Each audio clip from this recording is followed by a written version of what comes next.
en especial la glucólisis. Antes de empezar con eso, vamos a repasar un poco lo que vimos ayer, porque estaba viendo el formulario que les dejé y la verdad es que a todos les fue bastante bien. Hubo alguna que otra pregunta ahí donde hubo algunas dudas, entonces las vamos a responder ahorita para asegurarnos de que todo quede claro, ¿no? Entonces, una de las preguntas decía, si una reacción química posee una variación de energía libre de Gibbs negativa, ¿se puede afirmar correctamente que? Y la respuesta correcta era que esta era una reacción exergónica, capaz de realizar trabajo a temperatura y presión constantes. Esto es porque, si recordamos lo que dijimos ayer, cuando la variación de energía libre de Gibbs era negativa, es decir, era menor a 0, esta iba a ser una reacción exergónica que ocurría de manera espontánea y por lo tanto va a poder realizar trabajo a temperatura y presión constantes. Y la segunda decía que las variaciones de energía libre estándar son aditivas, al igual que las constantes de equilibrio. Aquí la respuesta era falsa, porque las constantes de equilibrio no son aditivas.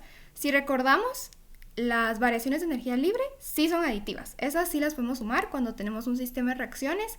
Vamos a tener una variación de energía para cada una de las reacciones y las podemos sumar al final y con eso ya podemos calcular la global. Sin embargo, las constantes de equilibrio no son aditivas, sino que las constantes de equilibrio van a ser un producto. Esto quiere decir que nosotros, para obtener una constante de equilibrio global de un sistema de reacciones, las tenemos que multiplicar. ¿Está todo esto claro?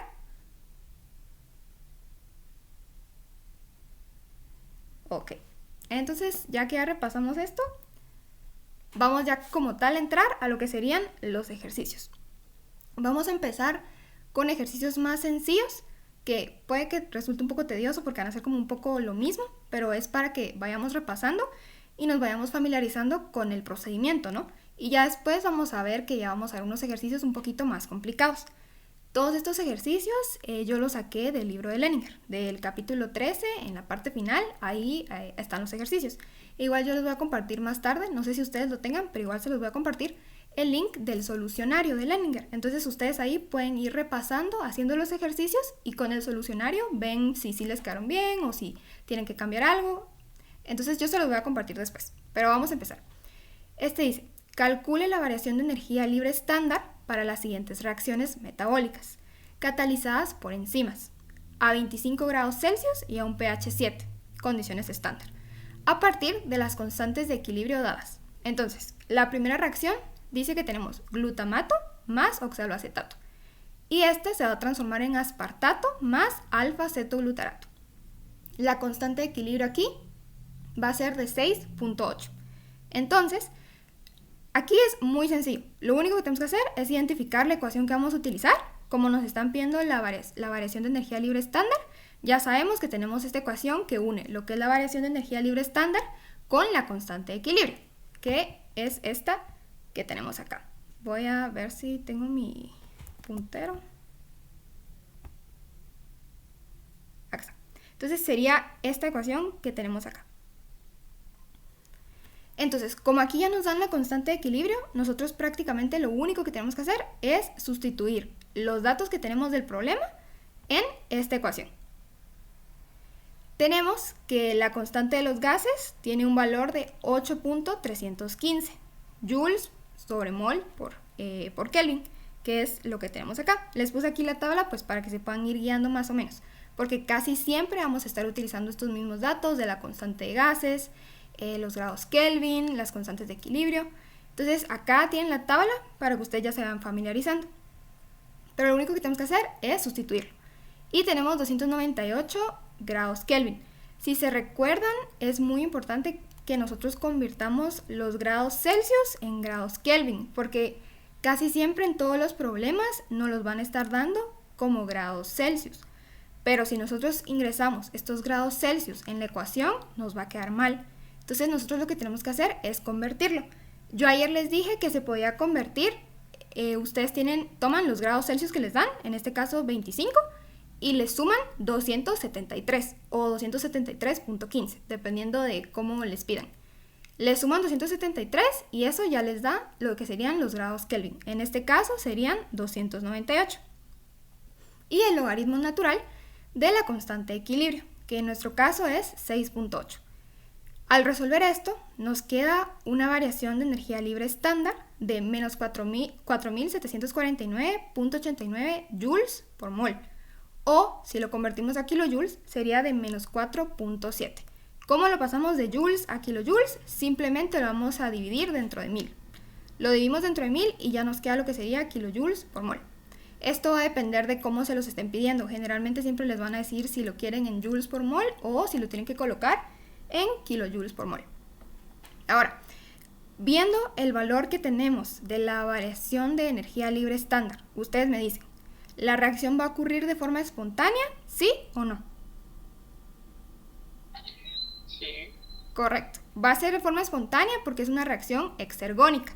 El valor de la variación de energía libre de Gibbs es negativo. Entonces ahora ustedes van a resolverlo. Van a resolver el inciso B y el inciso C. Aquí ya les doy yo lo que sería la ecuación y la constante de equilibrio. Entonces van a hacer lo mismo que hicimos en el anterior. Como es muy sencillo, les voy a dar unos 5 minutos para que resuelvan los dos. Y una vez los tengan, lo pueden ir colocando en el chat, ¿no? Me mandan un mensaje para ver más o menos si vamos entendiendo, ¿sí? Entonces yo les voy a dar 5 minutos y ustedes lo van colocando en el chat. Yo se los voy a pedir ahorita, pueden hacerlo en joules por mol o en kilojoules por mol, pero necesito que me coloquen la dimensional. O sea, no me van a colocar solo el número, sino que si lo hacen en joules por mol, me colocan el joules por mol, ¿sí?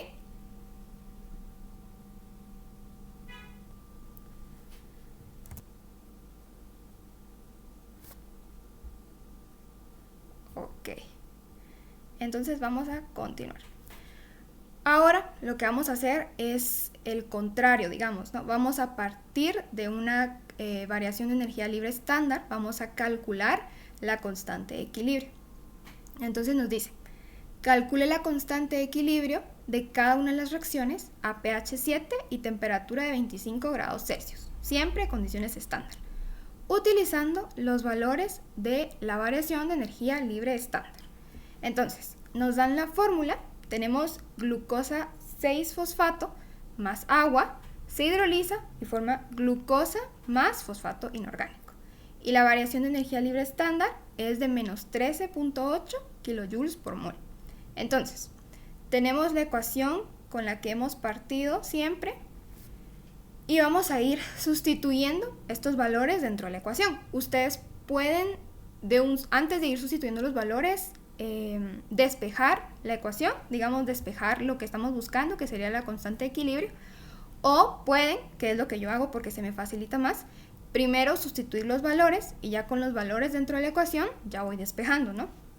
Entonces, sustituimos el valor de la variación de energía libre estándar, menos 13.8 kilojoules por mol, es igual a la constante de gases, que en este caso yo ya la puse de una vez directo en kilojoules por mol y lo multipliqué por los 298, que es lo de la temperatura. Aquí lo que vamos a hacer es que como estos dos términos están multiplicando lo que es el logaritmo natural de la constante de equilibrio, lo vamos a dividir en ambos lados. Entonces nos quedaría la variación de energía libre estándar dividido estos dos términos, ¿no? Que serían la constante de gases y la temperatura. Una vez resolvemos esto, nos queda un valor de 5.569, pero esto es logaritmo natural de la constante de equilibrio. No podemos dar esto como una respuesta, porque aquí todavía no hemos terminado de resolver la ecuación. Entonces, ustedes saben que el logaritmo natural tiene un inverso operacional, digámosle. Y este va a ser este exponencial, que es esta e que está acá. Entonces, ¿cómo despejamos nosotros este logaritmo natural y dejamos solo la constante de equilibrio? Lo que vamos a hacer es que vamos a colocar aquí una e exponencial elevado al logaritmo natural de la constante de equilibrio y otra de acá. Entonces sería exponencial elevado al 5.569. Esto se cancela, esto se quita. Nos quedaría solo la constante de equilibrio. Y cuando tomamos el exponencial y lo elevamos al 5.569, nos queda un valor de 262.2 y este sería el valor de nuestra constante de equilibrio. ¿Queda claro cómo resolver este ejercicio y cómo despejar el logaritmo?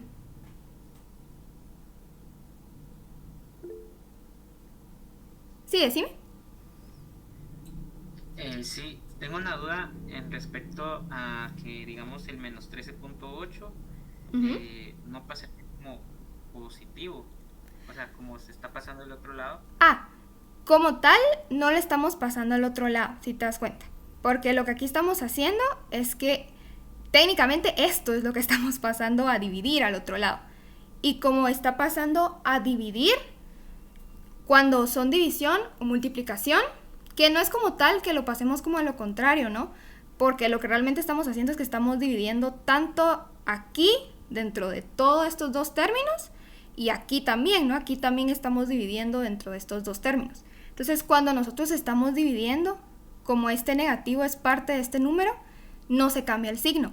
Si nosotros estuviéramos pasándolo al otro lado, digamos, en una suma o en una resta, que este signo fuera de suma o de resta, y si estuviera realmente sumándose o restándose un valor, no como aquí que si te das cuenta se está multiplicando, sí lo pasaríamos como un positivo. Pero en este caso, todo esto es un valor y todo esto se está multiplicando por el logaritmo natural. Entonces no podemos cambiar el signo porque aquí esto no se está sumando ni se está restando, esto se está multiplicando. Y como se está multiplicando, lo que hacemos no es pasarlo a dividir al otro lado, sino que dividimos este lado dentro de este valor. Al dividirlo dentro de este valor, eso se cancela obviamente y nos queda solo el logaritmo natural de la constante de equilibrio. En cambio, este lado sí queda dividido dentro de estos dos valores. No sé si eso responde tu duda. Sí, sí, sí, gracias. Ok. Bueno, ¿el resto no tiene ninguna otra duda?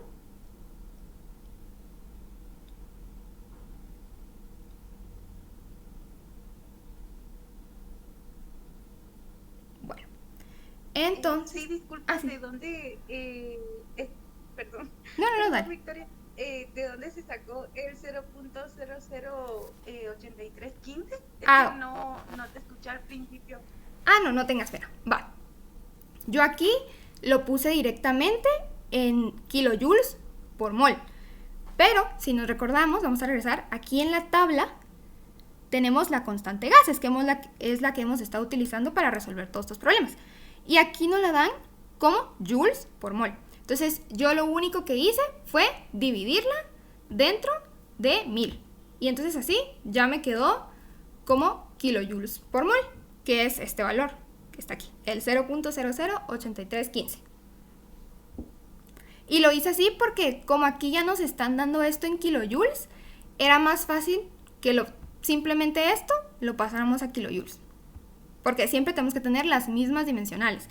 Ustedes no pueden, qué bueno que haces esa pregunta, porque ustedes no pueden simplemente introducir acá un término con otra dimensional. Lo mejor es que ustedes tengan siempre las mismas dimensionales, ¿sí?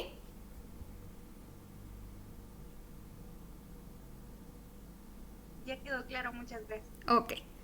Bueno, entonces si ya no hay más dudas, vamos a pasar a lo siguiente. Entonces ahora van a hacer igual que hicieron con el anterior. Van a calcular ustedes la constante de equilibrio de cada una de estas reacciones a partir del valor de la energía libre estándar. Aquí les doy yo la ecuación y ya el valor también. Entonces, no sé si quieren 5 minutos o si prefieren que les dé más tiempo. Ustedes me dicen.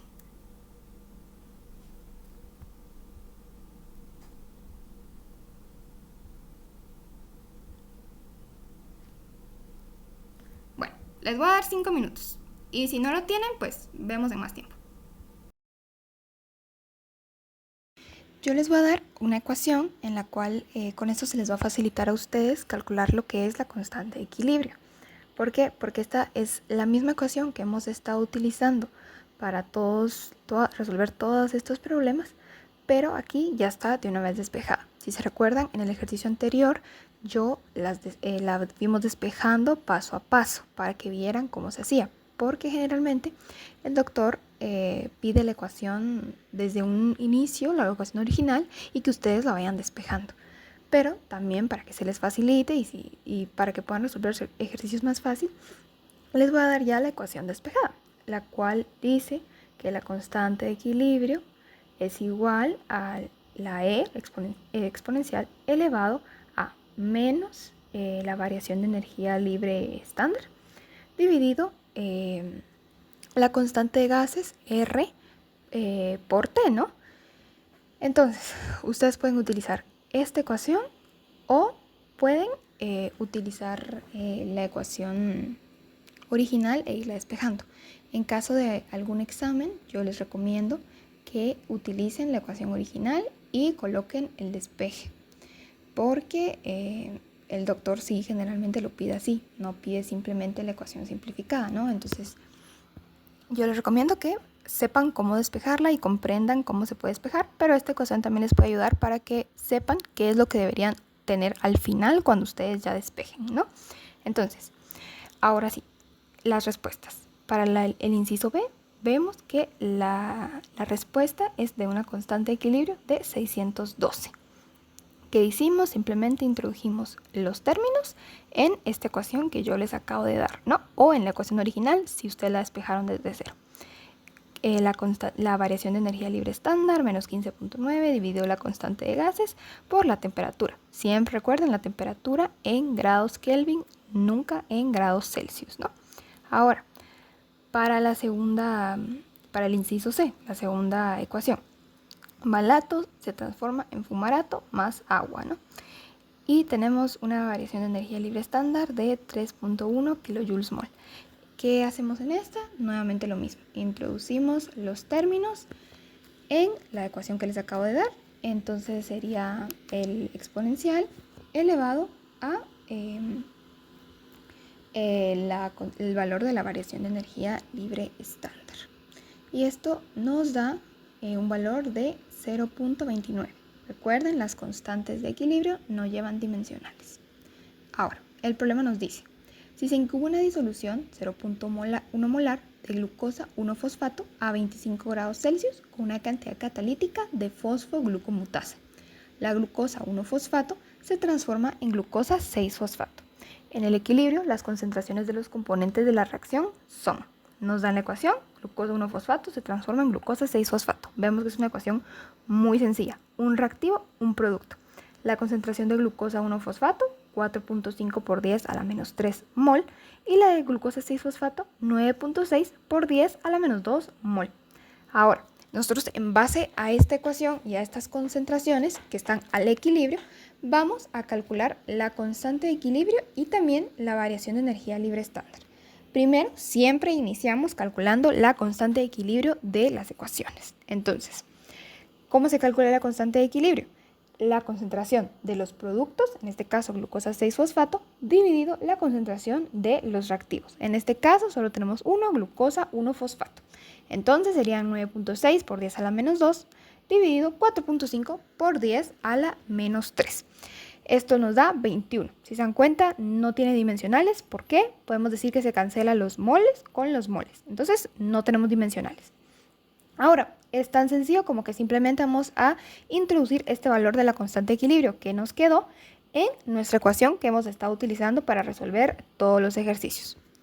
Yo coloqué ahí el 2.48, si se dan cuenta, porque esta es una forma de simplificar lo que vendría siendo la multiplicación de la temperatura por la constante de gases, que si se dan cuenta en esta tabla, vemos que a 25 grados Celsius siempre la multiplicación de la constante de gases en kilojoules mol y la temperatura nos va a dar un valor de 2.478 kilojoules mol o aproximado 2.48. Entonces con este ustedes ya se pueden ir como ahorrando pasos, ¿no? Siempre que se den cuenta que el problema dice 25 grados Celsius. Si el problema nos da otra temperatura, no podemos utilizar este término, no podemos simplificarlo, sino que ya nos tocaría ir colocando cada término y multiplicarlo, ¿no? Entonces simplemente colocamos los términos, el logaritmo natural de 21, que es nuestra constante de equilibrio, y nos da un resultado de una variación de energía libre estándar de menos 7.6 kilojoules mol. ¿Esa es una reacción que ocurre de forma espontánea? Sí. ¿Por qué?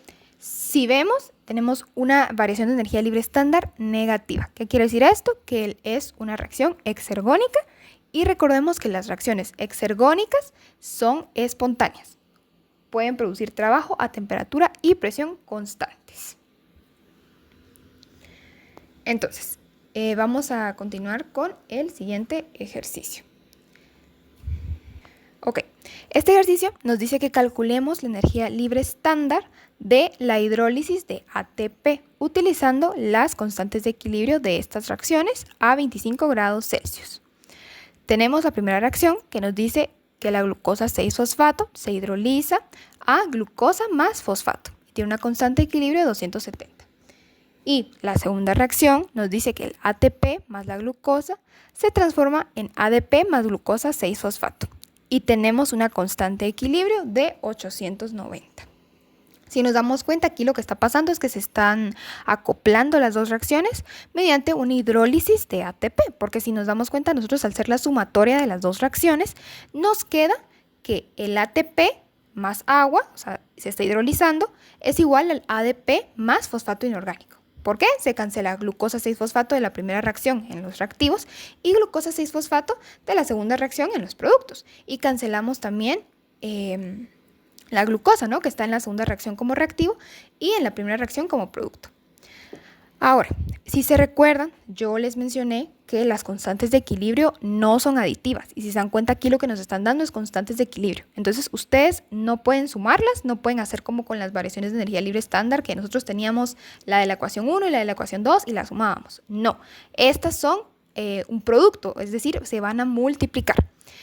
Pueden hacerlo como yo lo hice aquí, que yo lo hice, lo multipliqué, ¿no? Yo multipliqué, obtuve un valor de constante de equilibrio total, en el cual multipliqué 270 de la reacción 1 por 890 de la reacción 2, y me dio ese valor, 240.300.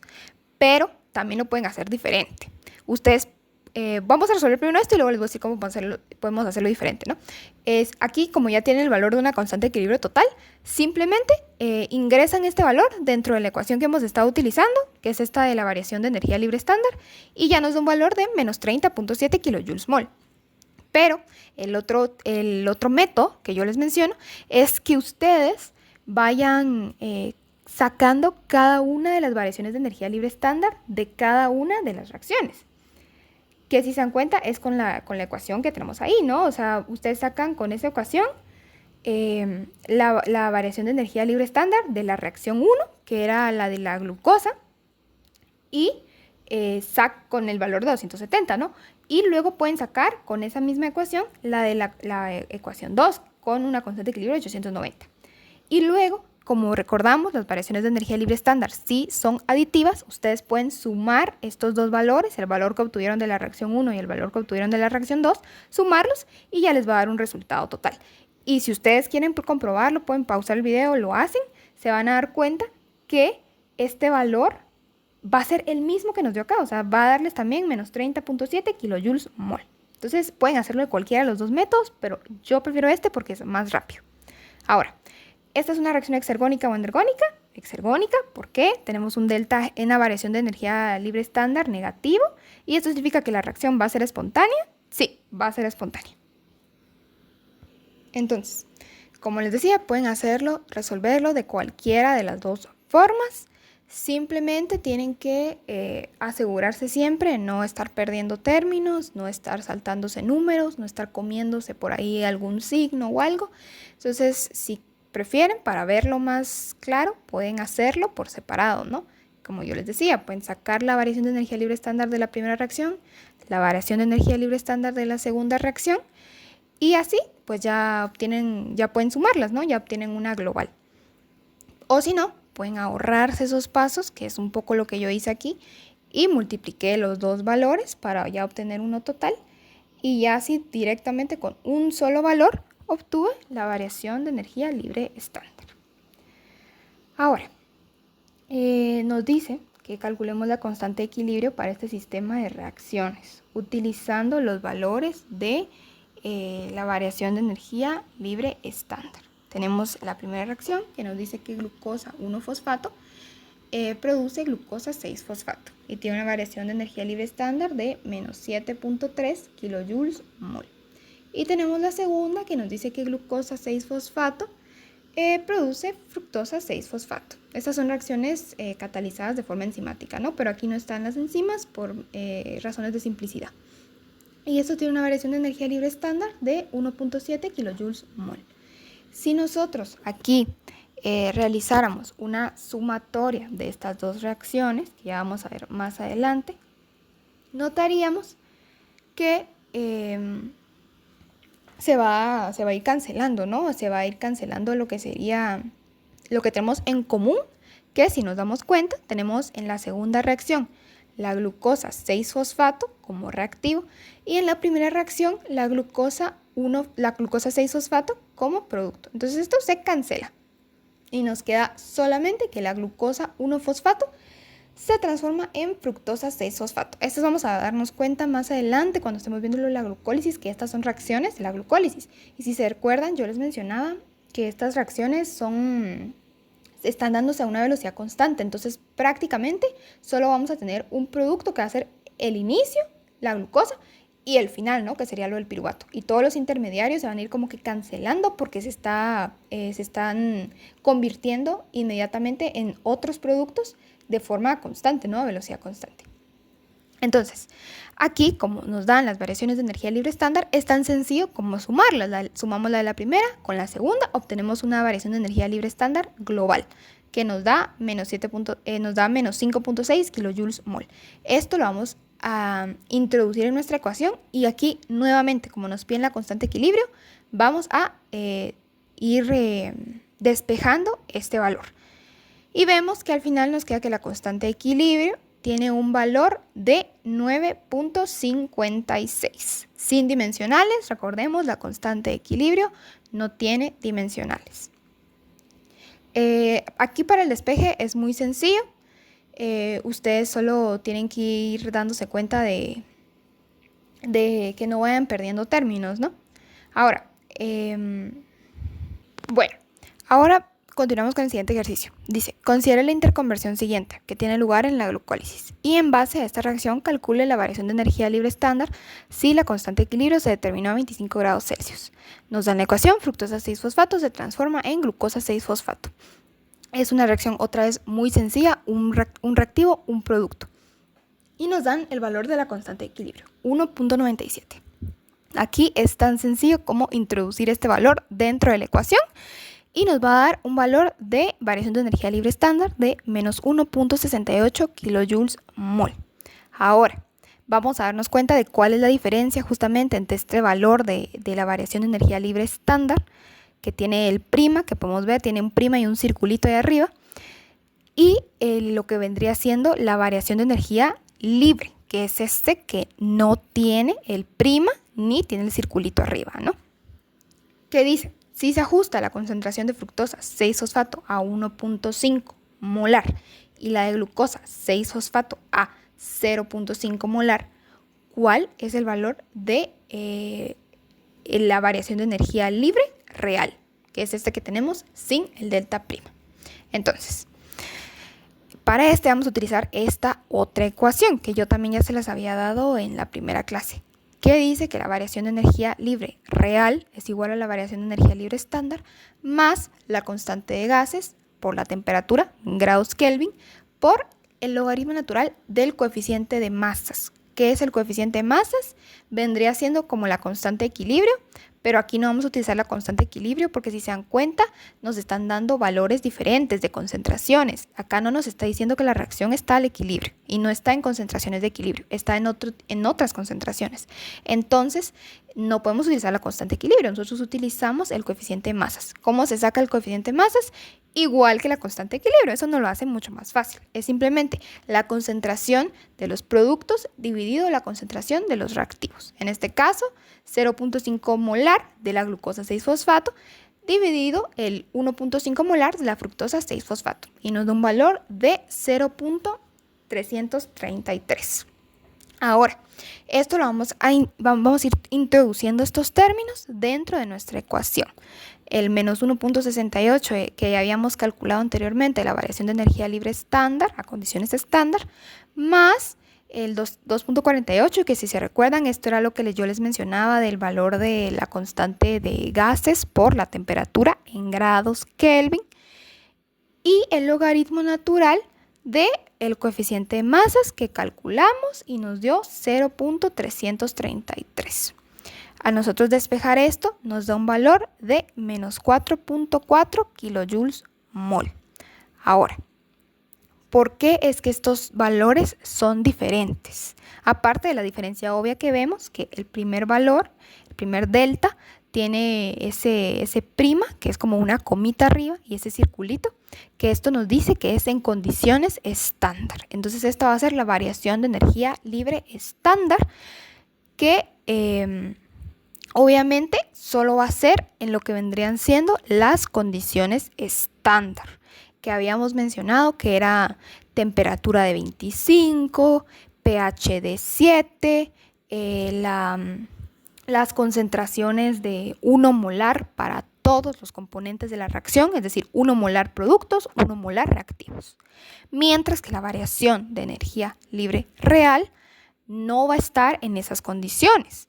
Puede que el pH sea diferente, puede que la temperatura sea diferente, puede incluso que las concentraciones vayan a ser diferentes, y que es generalmente lo que vamos a ver, que es lo que nos da este problema, que acá nos está dando concentraciones específicas diferentes para cada uno de los componentes de la reacción. Tenemos 1.5 para la fructosa 6-fosfato y 0.5 para la glucosa 6-fosfato. Entonces, esa es nuestra principal diferencia entre estos dos. Variación de energía libre estándar nos está dando valores en condiciones estándar, condiciones ya establecidas. Esta es una especie de valor teórico. Y la variación de energía libre real va a ser realmente una variación, o sea, acá va a ser una especie de valor práctico, digamos, lo que obtendríamos a diferentes concentraciones en el laboratorio. Ahora, pasaremos al siguiente problema, que nos dice, calcule la variación de energía libre real, porque vemos que no tiene el prima, a condiciones fisiológicas de la siguiente reacción, la cual se da a 37 grados Celsius, aquí ya nos cambiaron la temperatura, en el citosol de las neuronas, en el que la fosfocreatina está presente en una concentración de 4.7 milimolar, la creatina a 1 milimolar, el ADP a 0.73 milimolar y el ATP a 2.6 milimolar. Acá está la sumatoria, que ya es la ecuación que nos quedaría como tal, que vemos que viene de la fosfocreatina más el agua, la hidrólisis de la fosfocreatina, forma creatina más fosfato inorgánico, y el ADP más el fosfato inorgánico se va a fosforilar obviamente y va a formar lo que es el ATP y el agua. ¿Qué estaríamos haciendo acá? Cancelamos fosfato inorgánico con fosfato inorgánico, cancelamos agua con agua, ¿no? Y nos queda ya esa reacción que tenemos ahí, fosfocreatina más ADP es igual a creatina más ATP. ¿Y qué hacemos con las variaciones de energía libre estándar que nos dan de cada una de las reacciones? Las sumamos, recordamos, son aditivas. Simplemente las sumamos, el menos 43 más 30.5 y nos da un valor de menos 12.5. Nos da un valor de menos 12.5 kilojoules mol.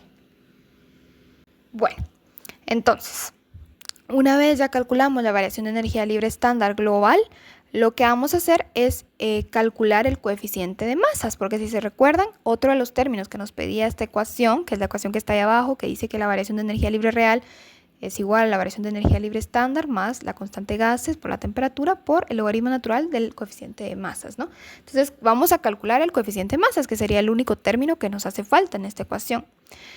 Como calculábamos, concentración de productos dividido concentración de reactivos. Aquí yo coloqué ya las concentraciones en mol, porque si se dan cuenta en el problema nos lo están dando milimolar, pero como la variación de energía libre estándar, si se dan cuenta, es kilojoules o joules dividido mol, no milimolar, lo mejor es directamente convertir estas en mol para calcular ya el coeficiente de masas en lo que vendría siendo molar. Pero también lo podrían hacer de que colocan los términos en la coeficiente de masas como milimolar y luego el valor que les da del coeficiente de masas en milimolar lo transforman a mol, ¿no? Pero por términos de simplicidad es más fácil hacerlo así. Ahora, este término que nos va a dar un valor de 0.7578 lo introducimos en nuestra ecuación, ¿no?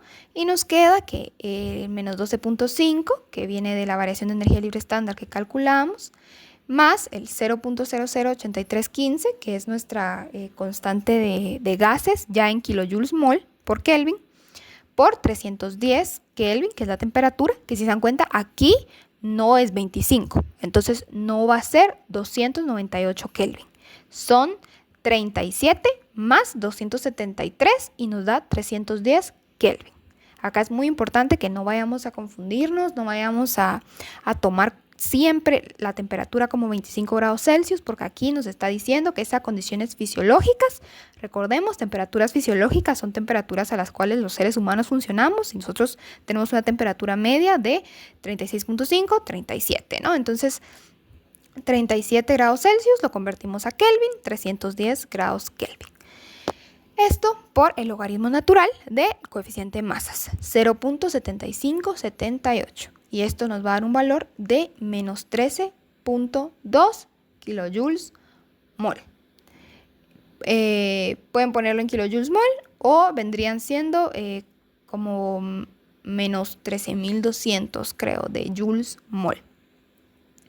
Aquí, ¿qué es lo importante? Darnos cuenta de que la temperatura es diferente, que las concentraciones nos las están dando en milimolar, tenemos que convertirlas a molar porque si no está malo. Y siempre darnos cuenta también que acá la reacción no está en equilibrio, ¿no? Sino que aquí está en concentraciones fisiológicas que van a ser distintas a 1 molar y por lo tanto tenemos que calcular el coeficiente de masas, no podemos colocar como que fueran sinónimos, ¿no? La constante de equilibrio. Aquí se utiliza el coeficiente de masas.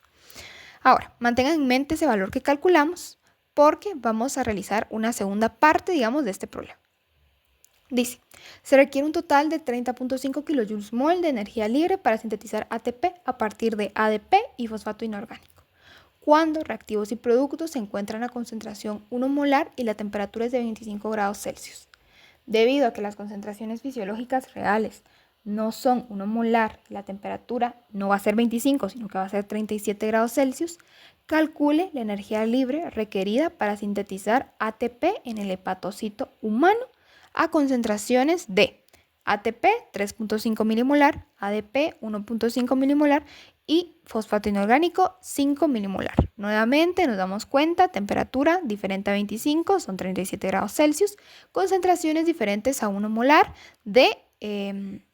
dadas en milimolar. Entonces, recordamos la ecuación que hemos visto anteriormente, síntesis de ATP está dada por esta ecuación de ADP más fosfato inorgánico es igual a ATP más agua, con una variación de energía libre estándar de 30.5 kilojoules mol. Calculamos nuevamente coeficiente de masas, que nuestro producto vendría siendo ATP. ¿Por qué solo tenemos ATP y no tenemos el agua? El agua aquí la descartamos, la vamos a tomar como que fuera un desecho, digamos, ¿no? Si ustedes se recuerdan cuando hablábamos de lo que vendría siendo el catabolismo, que se transformaban estos productos reducidos altamente energéticos en productos oxidados ya no sin energía, ¿no? Uno de estos desechos, aparte del CO2, era el agua, ¿no? Entonces acá el agua nunca la vamos a tomar en cuenta para calcular el coeficiente de masas. Solo el producto como tal, que es ATP. Entonces, ATP dividido fosfato inorgánico por ADP. Calculamos las concentraciones. Nuevamente aquí se dan cuenta, las concentraciones ya están pasadas a molar. Muy importante. Y nos da un valor de 4.7 por 10 a la 2 milimolar menos 1. ¿Qué quiere decir esto? Ustedes dirán, ¿por qué menos 1? Si se dan cuenta, cuando estamos como que cancelando las dimensionales en el coeficiente de masas, nos queda un molar abajo, ¿no? Nos queda en el denominador. Entonces, por eso es molar a la menos 1. Esto no nos afecta realmente el resultado, pero pues es importante que lo vayamos colocando en la ecuación, que sería igual que colocáramos 1 dividido molar. Ahora, simplemente vamos a ir introduciendo estos términos en la ecuación que hemos estado utilizando. el 30.5 kilojoules mol de la variación de energía libre estándar, más 2.58 kilojoules mol. El 2.58 viene de la constante de gases en kilojoules mol por la temperatura en grados Kelvin, que aquí sería 37 más 273, ¿no? Y esto que creo que nos daría como 310 por ahí. Y esto nos va a dar un valor de 2.58, simplificado. Ahora, y por el logaritmo natural de el coeficiente más es 4.7 por 10 a la 2 mol a la menos 1. Y esto nos da un valor de 46 kilojoules mol. Vamos a mantener en mente este valor de 46 kilojoules mol porque vamos a hacer el inciso C de este problema, en el cual vamos a estar utilizando este valor de la variación de energía libre real.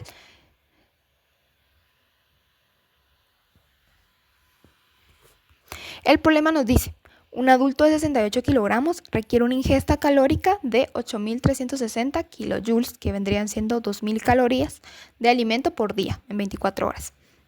Este se metaboliza y es utilizado para la síntesis de ATP.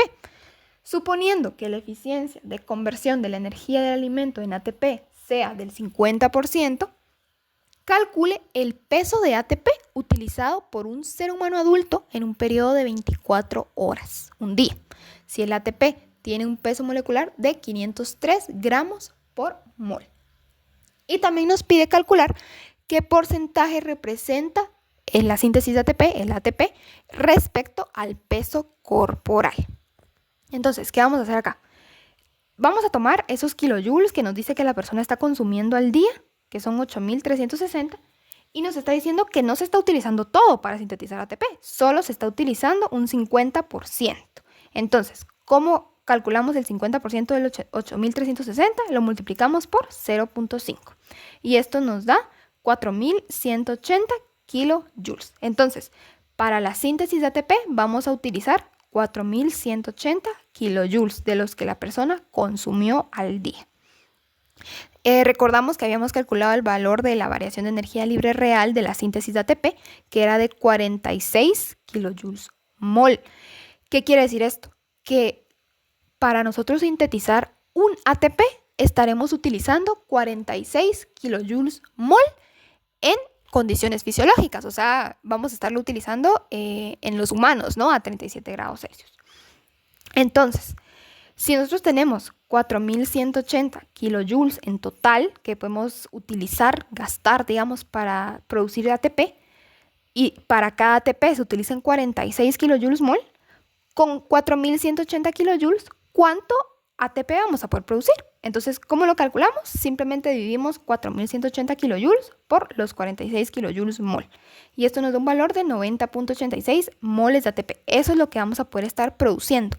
Pero esto nos lo están dando en moles. Y si se dan cuenta, el problema nos dice calcule el peso. Siempre que nos dicen calcular peso, no es mol, sino que es gramos. Entonces, como ya nos da el peso molecular, muy sencillo, simplemente hacemos una especie de regla del 3, ¿no? 90.86 mol de ATP por 503 gramos dividido mol de ATP. Se cancelan los moles de ATP con los moles de ATP y nos queda que en total se estarían sintetizando 45.702.58 gramos o 45.7 kilogramos de ATP en base a las calorías que consume, a los kilojoules que consume esta persona. Pero nos pregunta, ¿qué porcentaje representa respecto al peso corporal esta cantidad de ATP, ¿no?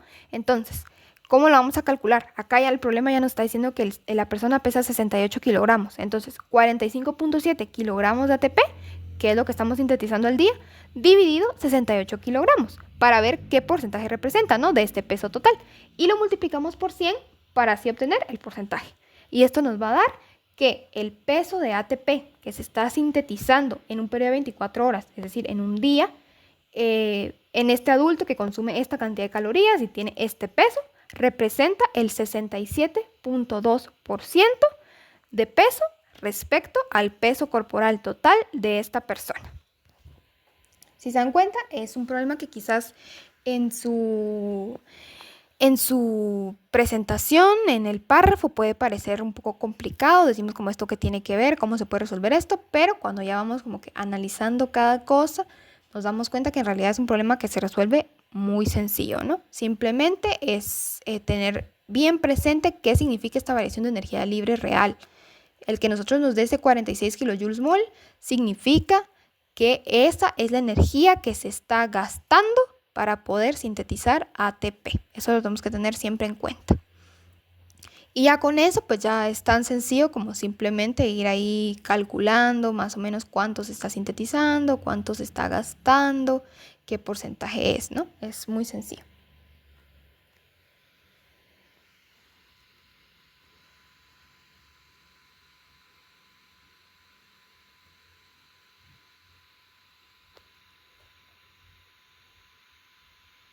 Bueno, con esto ya terminaríamos lo que vendría siendo la unidad de ejercicios de bioenergética. Y vamos a empezar con la introducción al metabolismo de carbohidratos.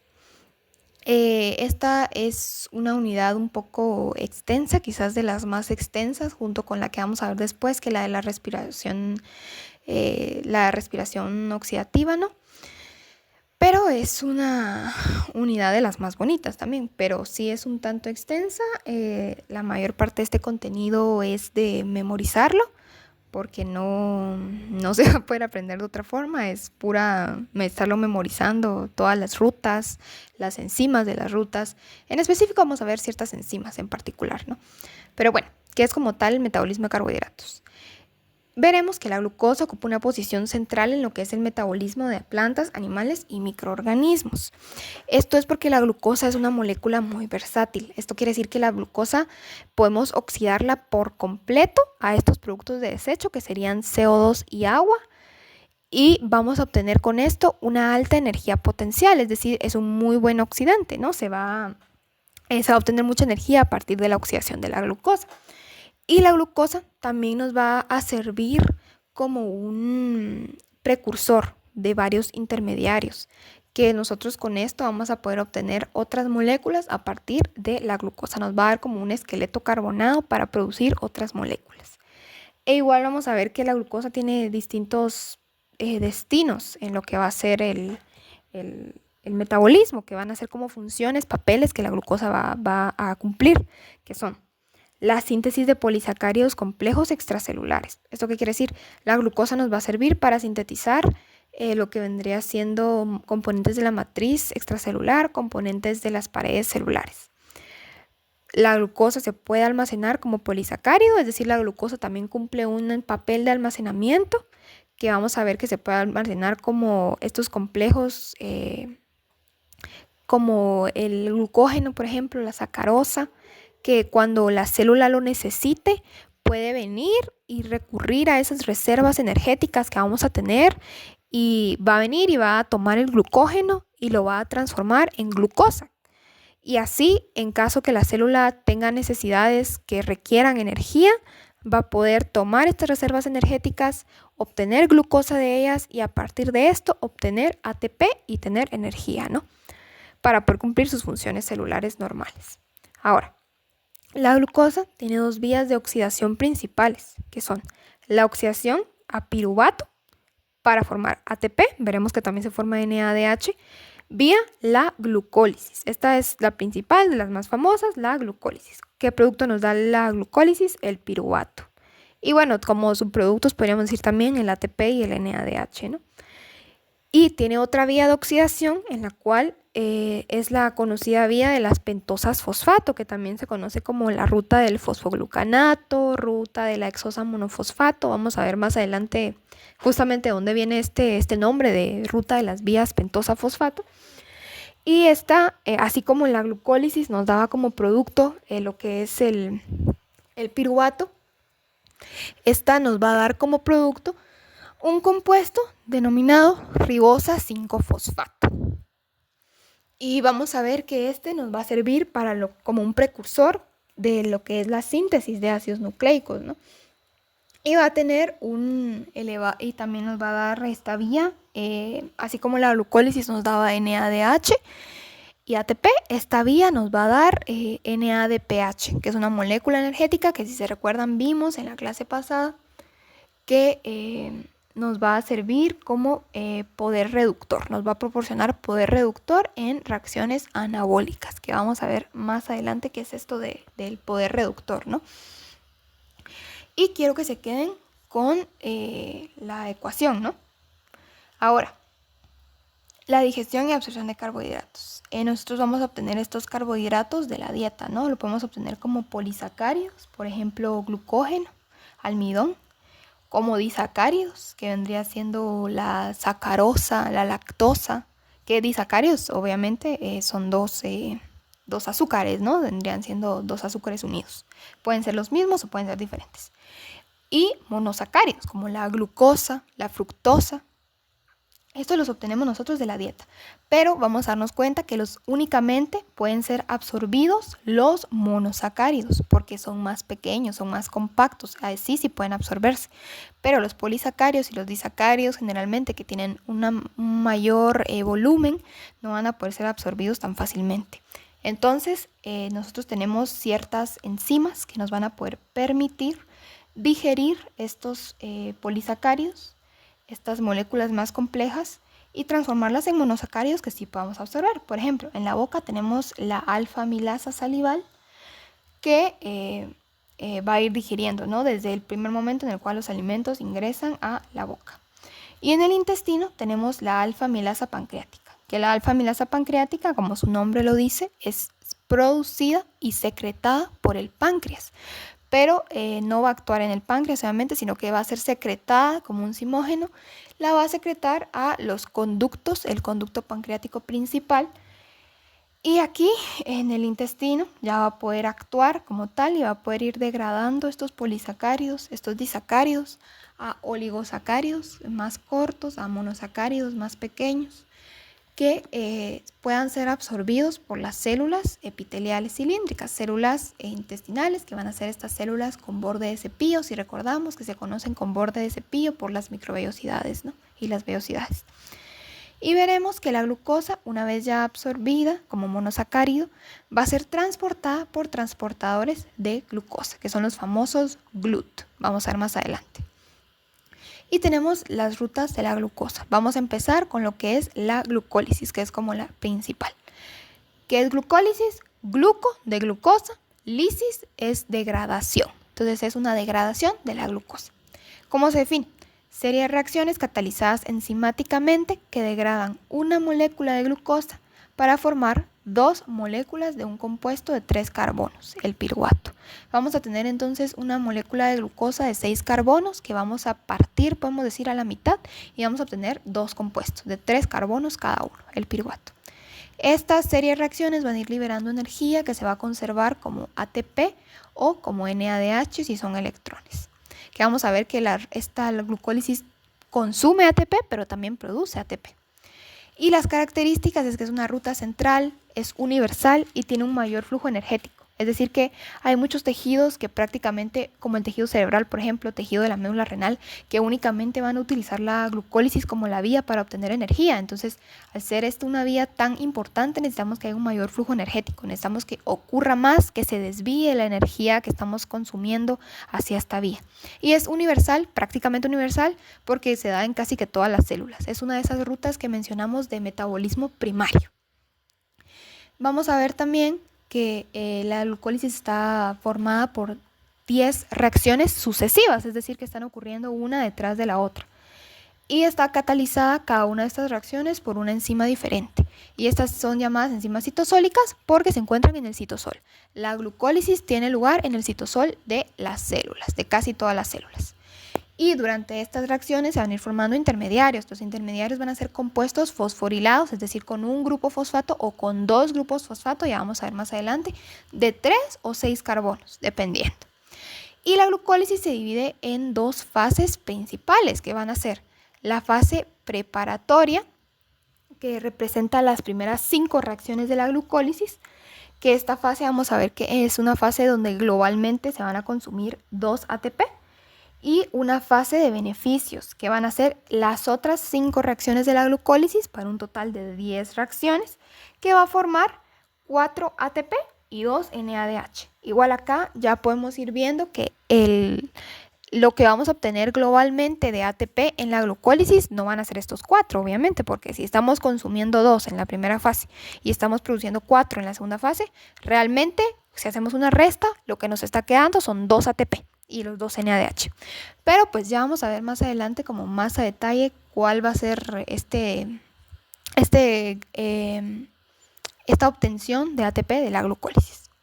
Y vamos a ver brevemente los destinos del piruvato. Vamos a regresar a esto más adelante. Que veremos que el piruvato se obtiene, 2-piruvato, de la glucosa mediante las 10 reacciones sucesivas de la glucólisis, y el piruvato va a tener distintos destinos dependiendo de cuál sea el tejido en el que va a ser utilizado, qué células va a ser utilizado. Puede ser en condiciones aeróbicas, que es generalmente lo que se da en las células acá humanas, digamos, que va a producirse 2-acetilcoenzima A. Y luego se va a hacer este acetilcoenzima A, va a ingresar en este ciclo del ácido cítrico, el tan famoso ciclo de Krebs o ciclo de los ácidos tricarboxílicos, y nos va a dar como resultado lo que ya vendría siendo el producto total, ¿no?, de la oxidación de la glucosa, que es los 4 CO2 más 4 moléculas de agua. Pero si ustedes recuerdan de la ecuación que vimos al inicio, que yo les presenté, donde nos decía que la glucosa, en realidad con su oxidación completa, lo que está formando son 6 moléculas de CO2 y 6 moléculas de agua, que si ahí nos damos cuenta, son glucosa más 6 oxígenos, nos da 6 moléculas de CO2 y 6 moléculas de agua, y tiene ese valor de variación de energía libre estándar, ¿no?, que es exergónico, si nos damos cuenta, está liberando energía. Pero acá en el esquema nos damos cuenta que nos menciona solamente 4 moléculas de CO2 hasta el final, pero cuando ahorita que veamos el esquema nos vamos a dar cuenta que en realidad nos está diciendo que directamente en la conversión del piruvato a acetilcoenzima A, ahí ya estamos liberando, descarboxilando, ¿no?, perdiendo 2 de esos CO2, ¿no? Entonces, si recordamos el catabolismo, justamente llevamos esos productos reducidos de alto valor, como la glucosa, alto valor energético, a estos productos de desecho que ya no tienen mayor valor energía, ya no pueden proporcionar energía, como es el CO2 y el agua. Que vemos que justamente eso es lo que pasa con la glucosa, que la reacción global de la glucosa es que se va a oxidar a CO2 y agua. Pero acá vemos que esa es la reacción simplificada, porque en realidad esto tiene bastantes pasos, ¿no? La glucólisis, el ciclo de Krebs, esta conversión del piruvato a la acetilcoenzima A, ¿no? Entonces, vamos que son rutas que vamos a estar viendo más adelante, ¿no?